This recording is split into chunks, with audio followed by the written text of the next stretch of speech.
Okay, hello LTCC.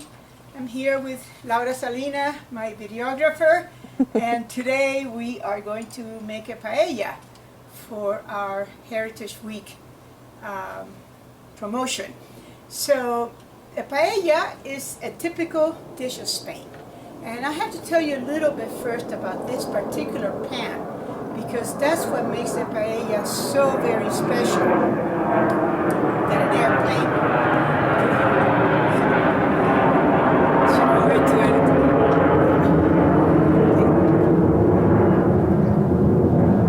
In Spain, the paella is said to be the marriage of two cultures, because the Romans brought the iron for the paella, and the Arabs brought the rice for it.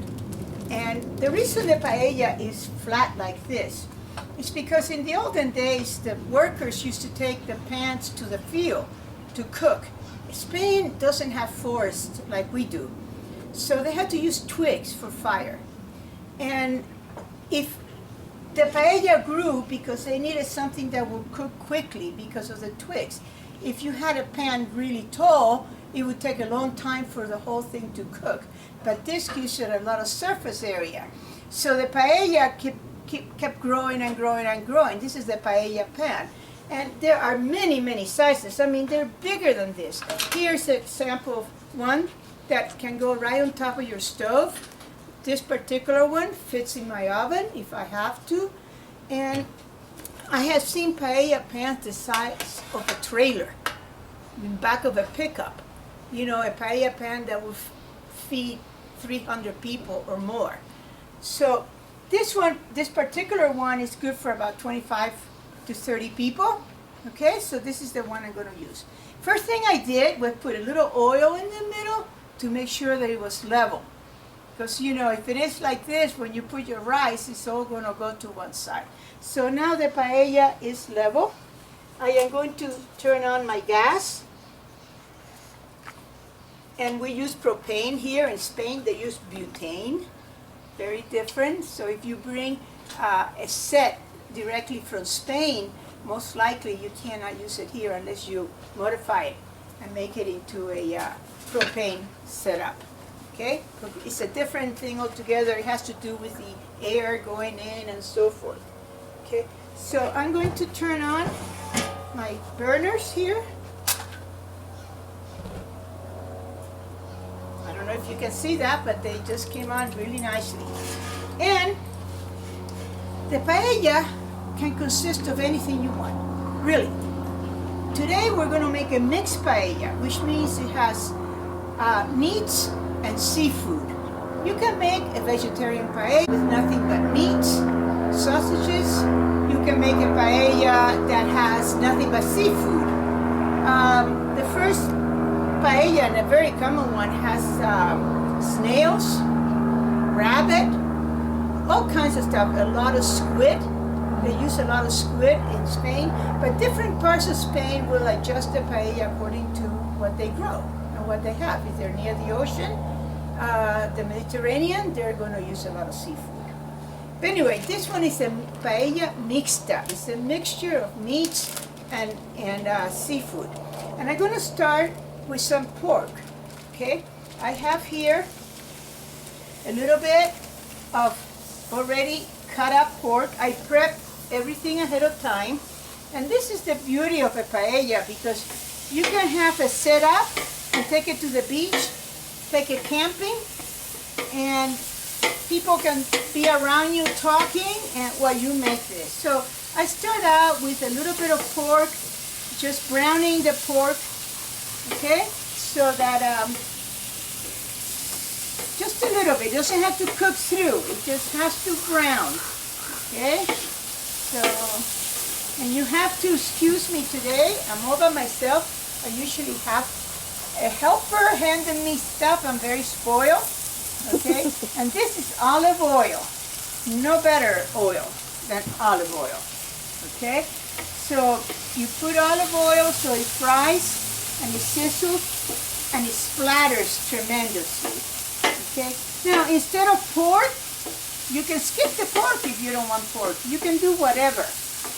Okay, the workers in the olden days used to take a pan and a spoon in their back pocket, and everybody brought something at lunchtime, and they just throw it in the paella pan and put it all together, and then supposedly in the olden days they put the paella pan in the middle, and everybody had a fork or a spoon, and they would just eat around it directly from the pan. Okay, of course we don't do that now. Okay, so as you can see, I have it on high, so it's just browning the pork very, very quickly. Okay, and after the pork, I am going to put a little bit of chicken. Okay, and I'm going to continue browning with a little bit of chicken. I got everything prepped here. I just have to find it. Here it is. Okay, I already got my chicken all cut up, just like the pork, and we're going to add to it. I'm not very good working with gloves on. So here we go. I already got the chicken cut up. So as you can see, you can prep everything the night before, and then the day of your party, get together, luncheon, you don't have that much work to do. Okay? Now, I want to show you something. I'm going to turn this down a little bit because I want to show you the main ingredient of the paella as far as spices go. This here is saffron, and I'm going to mix it with the water ahead of time so that it starts giving it color. Okay?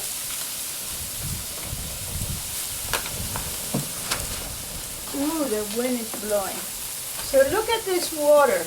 Look at it already turning a little bit yellow. The Romans used to use saffron to dye their tunics with, into this particular gold. Okay? So I'm just going to stir this up a little bit ahead of time. So what is saffron? Saffron is really the little pistil of a crocus, little flower. Okay? It has 3 little stigmas, and it is very, very expensive because it has to be hand-picked, or at least it used to be hand-picked. Okay? The biggest country in the world right now producing saffron is Iran. But normally, you know, Spain, Greece, it started, I think it was kind of discovering Greece. And it's the Mediterranean. This little flower usually blooms after all the other flowers are gone. It blooms around October. So we are right in the month where the crocus is blooming.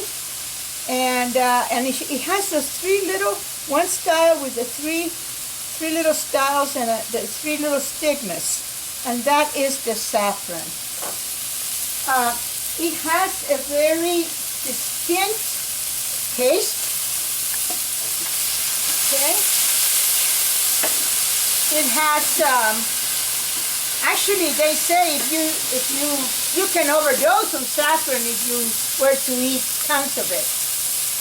It's very expensive. I think it's as expensive as gold or diamond by weight. Okay.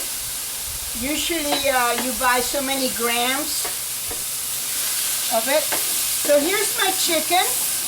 Now notice my pan is drying out a little bit, so I'm going to put a little more olive oil. Okay. So just keep an eye on that. This particular pan, I don't usually put a lot of ham, but I'm going to put a little ham because a lot of students are going to be eating this paella, and they're young people, and they want everything. So I got some chopped up ham to add to it, and as you notice, it's growing. It's growing, it's growing. Okay? Ham is usually pre-cooked, so I don't have to worry too much. I'm just warming everything here. Okay? And the way you usually put your food into the paella, you start with your toughest, hardest, more, the meats that are going to take the most heat. That's why I started with the pork. You don't want to start with shrimp, because by the time you end up sauteing everything, it's going to be burnt. It's going to be done. Okay? Now I'm going to put onions. Okay? And I got my onions all ready. How much? I estimate. You know, it all depends. You don't have to have a very loaded paella. Or this particular bag of onions, I made 2 medium to large size onions. That's all I put here. Okay.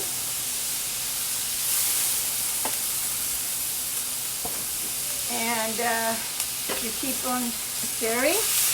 So look at the saffron. Look at the color of that water. And it's going to give the taste to the paella. All it has is saffron and a little salt. That's it. No other spices. Okay, but the onions, the meats, and everything adds to it. Okay, teeny little bit more olive oil. I don't put too much each time. Okay. Now I'm going to add the tomatoes. And I already have some very nice tomatoes cut up here. These are from the farmer's market, so there's a couple yellow ones in there too. Okay, so here are my tomatoes. As you notice, everything is fresh.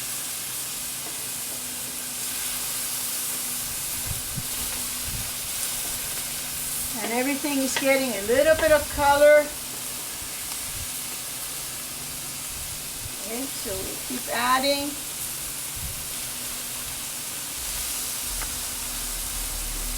All right. Okay. Very good. Looking good? Yeah. I hope so. Smelling good. I hope the bears don't come and visit. They have. We have bears around here. So I hope they're not attracted by it. Okay, next I'm going to put the garlic. And I probably put about 10 cloves, maybe 11, 12, I don't know, something like that. It's already cut up. You don't want to put the garlic too soon because it burns. You know, garlic, you don't want your garlic to burn. Okay, it doesn't taste too good when it's burned. So you just want to put it, okay? So, little by little, we're adding and adding and adding. Okay, now I'm going to put my chorizos. Now, chorizos are pretty hardy, but they tend to dry. And I used to put like chorizos cut up, but a few years ago I discovered these little chorizos that are called cantimpalitos. And they're great because, oh my goodness, this is going to take a while. They're great because, you know, you get individual servings of chorizos this way. And as you can tell, they all come line up. Kind of reminds me one time I tried to do sausages with my husband, and I got a machine, and you know, he was putting the meat in, and I was rolling the little sausages, and suddenly after I got to the fourth one, they started to unroll, and they kept coming out, totally unrolling one after the other, and we had a mess. So I ended up making little hamburger patties. out of it. Okay. I'm going to do 2 at a time to speed up the process. Okay.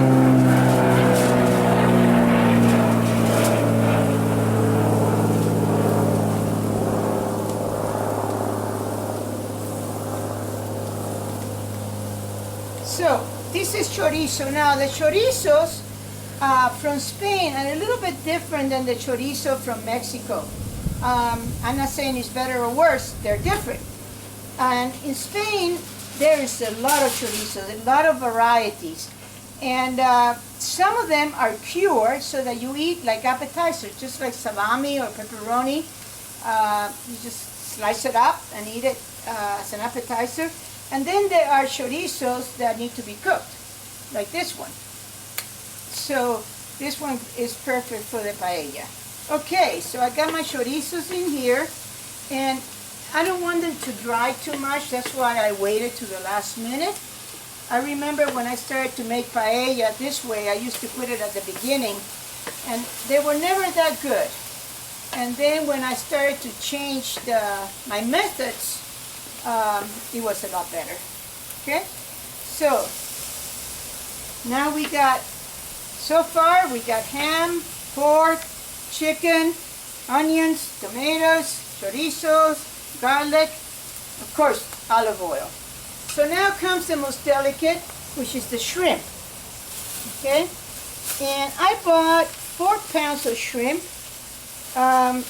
2 pounds of a smaller shrimp, and 2 pounds of a little larger, which I'm going to do at the end, so that they kind of stay at the top and make them look good. Now this shrimp has been deveined on both sides. Sometimes shrimps underneath have a little vein that nobody takes out. I do. I had an aunt that was very allergic to shrimp, and they found out it was that little vein that did it. So I've always deveined the shrimp.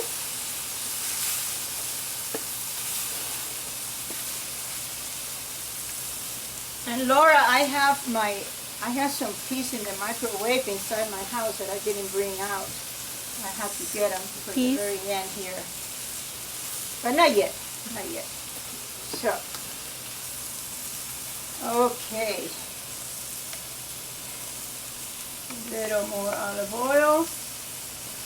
And you know, I haven't really used that much because this doesn't come out in too big for a paella this size. Isn't it beautiful? Mm-hmm. The colors.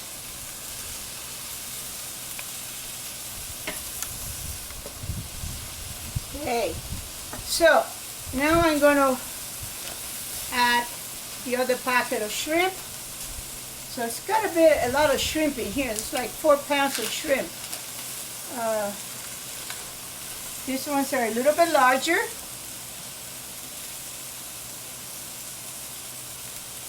Okay.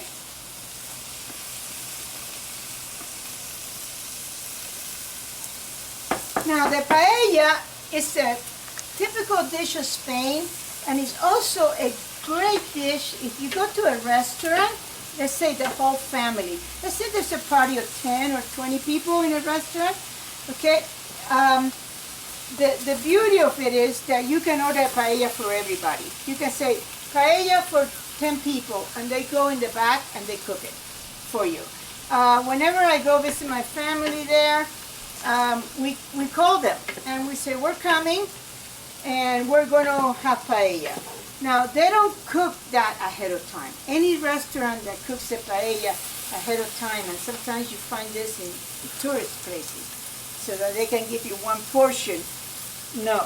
Usually paella has to be eaten right after it's made is the best.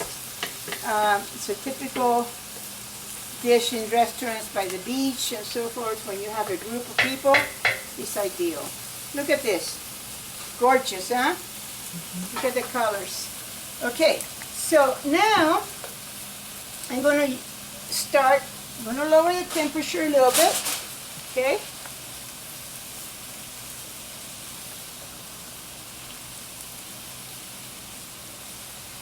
And I'm going to add the water that I already measured it, you know, for the amount of rice. This particular pan, from experience, I know that if I use seven cups of rice is ideal. Okay, so I don't know if you can see the little pistils there floating in the water. So now I'm going to do this.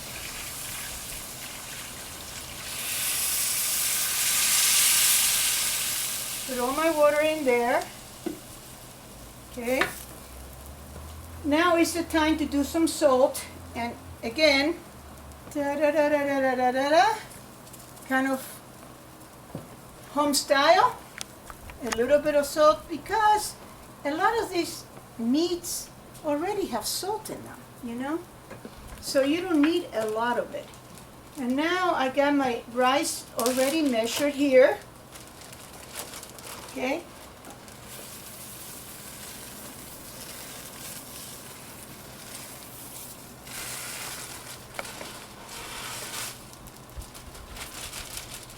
And I'm going to try to submerge the rice to make sure that it's under my water, okay?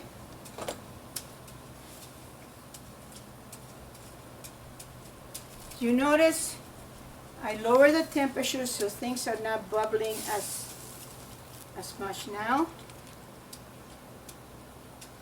And you want to spread it as well as you can possibly do, so that it's all under the water that has the saffron. You see the color already?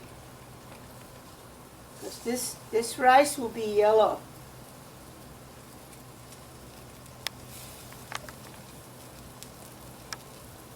I think it's pretty even. Okay. Now, on top of this, I'm going to put mussels. And I've had my mussels in ice water. You have to make sure that you don't put any mussel that is open inside. They all have to be closed, okay? If they're open, that means they're not healthy. More like dead, okay? So as you can see, if you can prep everything ahead of time, it doesn't take too long to put a paella together. So here are my mussels, and I'm just going to spread them around on top. They're washed, and what they're going to do is just steam. They're not going to be submerged, they're going to steam, because I'm going to cover this whole pan now.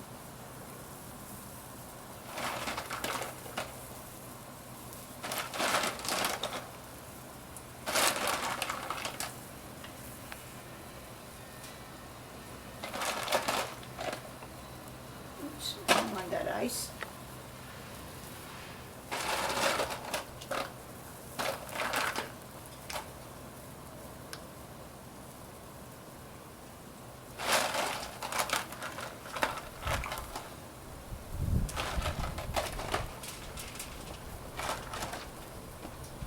Bears like this. One time we had a birthday party for one of my grandkids, and a bear was over the fence looking. We had to get all the kids inside the house in a dash and try to get the bear to go away. It was kind of almost cute if you weren't so dangerous. Like the bear wanted to come in.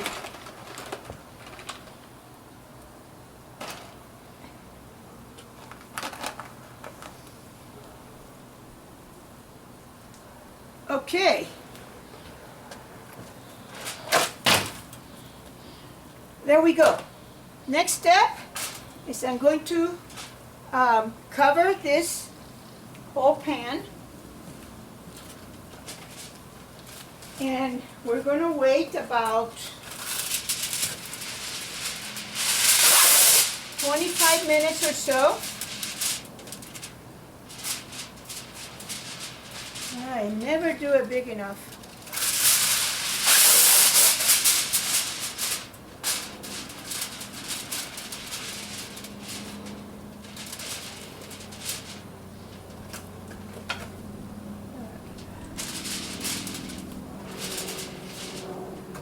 I got all my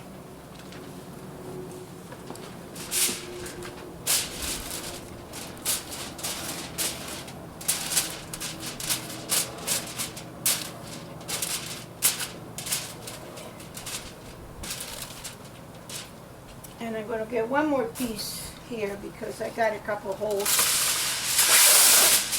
There we go.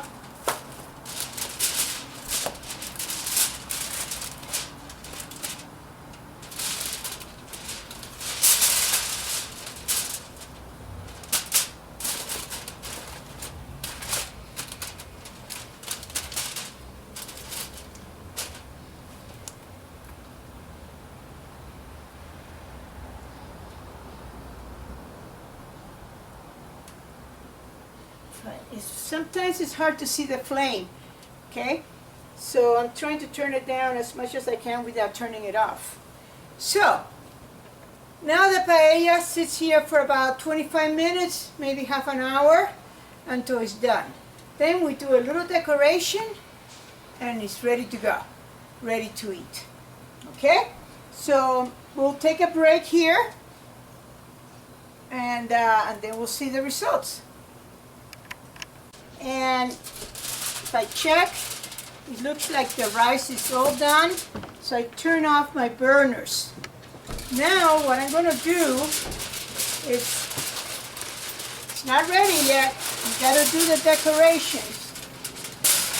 I'm going to put peas. Now in Spain sometimes they put asparagus, all kinds of stuff to decorate. Green beans is very common into the paella also. So I got a few peas in there, and I already have chopped up a few peppers, and I have my gloves on. These are clean gloves after the cooking, and I'm going to put a few little peppers on top to decorate. And some of these are yellow. Usually I only put red ones, but I didn't have them with me, so little lemon on the side. A lot of people like their seafood with lemon, so you put a little lemon and to decorate, and there you go, and voila, there's your paella. Okay, I don't know, can you get a good shot there, Laurita? Yes. And you notice all the mussels are open because they steamed up and opened up. If for any reason there's one that is not open, you don't serve it. You throw it away. But it looks like they were very fresh and very good, so they're all open here. So the paella is ready to go. Normally we eat a paella with a plain salad, lettuce, tomatoes, not a fancy salad like we do here. We put beans and stuff. No, just plain fresh lettuce and tomato with an oil and vinegar, dressing, some good bread, and you have a complete dinner here. Okay, so this is the end. This is the paella. I cannot tilt it over for you, but it's okay. Okay. You ready to try it? Yep, we're ready. Okay.